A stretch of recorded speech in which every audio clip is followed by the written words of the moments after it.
নমস্কাৰ প্ৰিয় দৰ্শক, অন্য এটা ভিডিঅ'লৈ মই পুনিতে আপোনালোকলৈকে স্বাগতম জনাইছোঁ। আশা কৰোঁ আপোনালোক সকলোৱে ভালে আছে। আজি পটলৰ এটা খুব ধুনীয়া একেবাৰে ইউনিক ৰেচিপি দেখাম আৰু সেয়ে ভাবিলোঁ শ্বেয়াৰ কৰিম আপোনালোকৰ ওচৰত। আপোনালোকে চাগে পটল বিভিন্ন ধৰণে খাইছে, কেতিয়াবা ভাজি আৰু কেতিয়াবা চব্জিত, নহয় জানো? কিন্তু আজি যিটো ৰেচিপি বনাম একেবাৰে ইউনিক ৰেচিপি আৰু আপোনালোকে দেখাৰ লগে লগে বনাব পাৰিব। আপোনালোকে ইতিমধ্যে স্ক্ৰীনশ্বট দেখিছে মই কি কি সামগ্ৰী লৈছোঁ আজিৰ ৰেচিপিটোৰ কাৰণে। এয়া মচুৰ দাইল সকলোৰে ঘৰত থাকে, পাকঘৰত থাকে, নহয় জানো? এইখিনি মই ধুনীয়াকৈ মিক্সি জাৰত লৈ পেষ্ট এটা বনাই ল'ম আৰু এইফালে 3টা পটল লৈছোঁ। আপোনালোকে সদস্য অনুযায়ী পটলটো বঢ়াই ল'ব। মই 3টা লৈছোঁ আৰু ভালদৰে ধুই লৈছোঁ আৰু ইয়াৰে 2টা আছে তেনেকৈ কাটি লৈছোঁ আগতেই আৰু ইয়াৰে বাকলিখিনিও মই ৰুকি লৈছোঁ ধুনীয়াকৈ। আৰু এইফালে মই ৰুকনি এখন লৈছোঁ। এই ৰুকনিখনত মই কলফুল কাটোঁ, সেইকাৰণে এইখিনি ক'লা হৈছে। আৰু এতিয়া এইটো চাইডে মই ৰুকি ল'ম। একেবাৰে ইউনিক হয়, আপোনালোকে এবাৰ দেখাৰ লগে লগে বনাব মন কৰিব আৰু সহজো হয়। কেনেকৈ বনাম আপোনালোকে ভিডিঅ'টো সম্পূৰ্ণকৈ চাই থাকিব। মই গোটেইখিনি ৰুকাটো দেখাই নিদিওঁ, নহ'লে ভিডিঅ'টো বহুত দীঘল হ'ব। এনেকৈ বাকী দুটা মই ৰুকি ল'ম। বহুত টেষ্টি হয় খাবলৈ।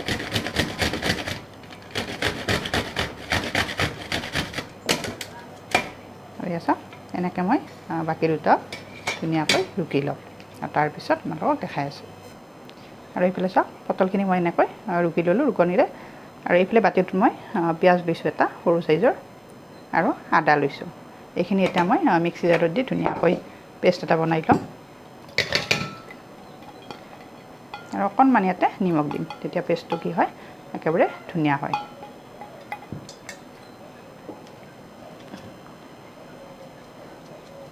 আপোনালোকে টেষ্ট অনুযায়ী দিব নিমখটো। এতিয়া পেষ্টটো বনাই ল'ম।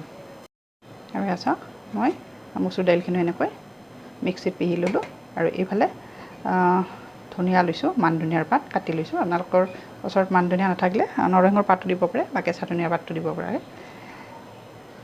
এতিয়া এই গোটেইখিনিত মই বাউল এটাত ল'ম, তেতিয়া মিক্স কৰিব ভাল হয়।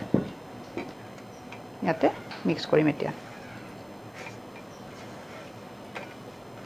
আপোনালোকে চাগে এই ৰেচিপিটো বনাই খাই পোৱা নাই, কিন্তু মোৰ ভিডিঅ'টো চাই আপোনালোকে ধুনীয়াকৈ বনাই খাব পাৰিব। বহুতেই সোৱাদ হয়। দাইলখিনি ইয়াতে দি দিছোঁ গোটেইখিনি। আৰু এতিয়া ইয়াতে মই অকণমান মছলা এড কৰিম। মছলা এয়া লৈছোঁ, এয়া হালধি পাউডাৰ দি দিছোঁ, জলকীয়াৰ গুড়ি, এয়া জিৰা গুড়ি এই 3বিধ দিছোঁ আৰু এইফালে জালুক লৈছোঁ, এয়া জালুকৰ গুড়ি, কেঁচা জলকীয়া দিয়া নাই। আৰু এইখিনি ধুনীয়াকৈ মিক্স কৰি ল'ম। খুব ধুনীয়া হয়। মই বৰা ভাজিম, আপোনালোকক কোৱা নাছিলোঁ। আৰু এনেকৈ বনাই ভাতৰ লগত নহয় চাহৰ লগতো পৰিৱেশন কৰিব পাৰি, যিকোনো চাটনি এটা লগত লৈ। আৰু এতিয়া ইয়াতে বাইণ্ডিঙৰ কাৰণে মই এয়া কৰ্ণফ্ল'ৰ লৈছোঁ। আপোনালোকৰ ওচৰত যদি কৰ্ণফ্ল'ৰ নাথাকে ময়দা ব্যৱহাৰ কৰিব পাৰে বা বেচনো দিব পাৰে। আৰু কৰ্ণফ্ল'ৰ বেছি লোৱা নাই, এই চামুচখনেৰে টিস্পুনেৰে 2 চামুচ লৈছোঁ, বেছি লোৱা নাই যিহেতু চামুচখন সৰু হয়। এতিয়া ভালদৰে এনেকৈ মিক্স কৰি ল'ম।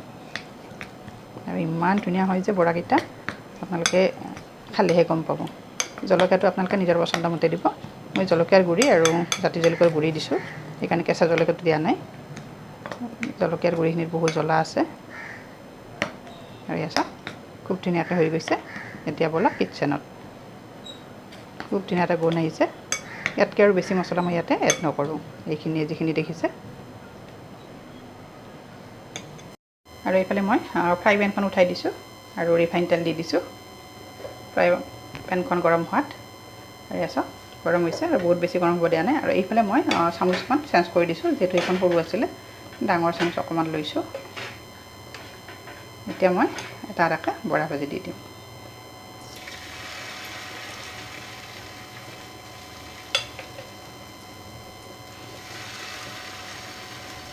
এনেকৈ দি যাম গোটেইখিনি ভিডিঅ' নেদেখাওঁ, নহ'লে বহুত দীঘল হৈ যায় ভিডিঅ'টো আৰু মানুহে চায়ো আমনি পায়, নহয় জানো?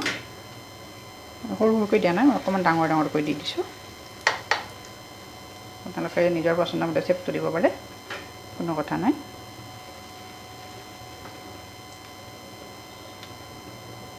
বহুতেই টেষ্টি হয় আপোনালোকে যদিহে ইয়াৰে জুতিটো পোৱা নাই এবাৰ ল'ব আৰু দিব পাৰিম ইয়াতে গেছৰ ফ্লেমটো একেবাৰে কমাই দিছোঁ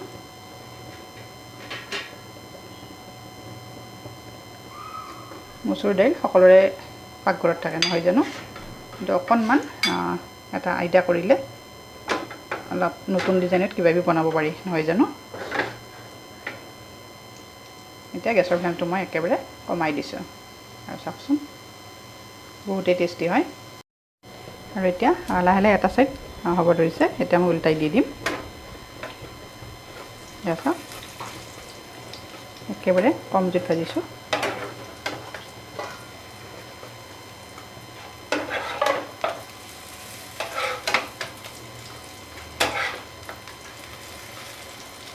গোটেইকেইটা এনেকৈ উল্টাই দিলোঁ ইয়াত মই কোনো ধৰণৰ বেকিং পাউডাৰ বা বেকিং চ'ডা এড কৰা নাই আপোনালোকে দেখিছে একেবাৰে চিম্পুল বনাইছোঁ কিন্তু বহুত টেষ্টি হয় খুব ধুনীয়া এটা গুণ আহিছে চাওকচোন আৰু কেনেকুৱা শব্দ উঠিছে এনেকৈ বনাই আপোনালোকে নিজেও খাব আৰু আলহী অতিথিকো খুৱাব পাৰিব আৰু বিশেষকৈ সৰু ল'ৰা ছোৱালীবিলাকে পটল সদায় ভাল নাপায় আৰু যিসকলে বেয়া পোৱাসকলক এনেকৈ বনাই খুৱাবচোন চাওক কিমান সুন্দৰ হৈছে আপোনালোকে মোৰ আজি ৰেচিপিটো চাই যদি ভাল পাইছে তেতিয়াহ'লে লাইক কমেণ্ট শ্বেয়াৰ কৰিব আৰু এছা মোৰ পটলৰ পৰা ভাজি হৈ গৈছে আৰু কিমান ধুনীয়া হৈছে দেখিছেনে দেখোঁতে একেবাৰে লোভনীয় হৈছে দেখিলে আৰু চাওক কেনেকুৱা মচমচীয়া হৈছে গতিকে আজি ৰেচিপিটো মই ইমানতে সামৰণি মাৰিলোঁ আশা কৰোঁ ৰেচিপিটো চাই আপোনালোক সকলোৱে ভাল পাব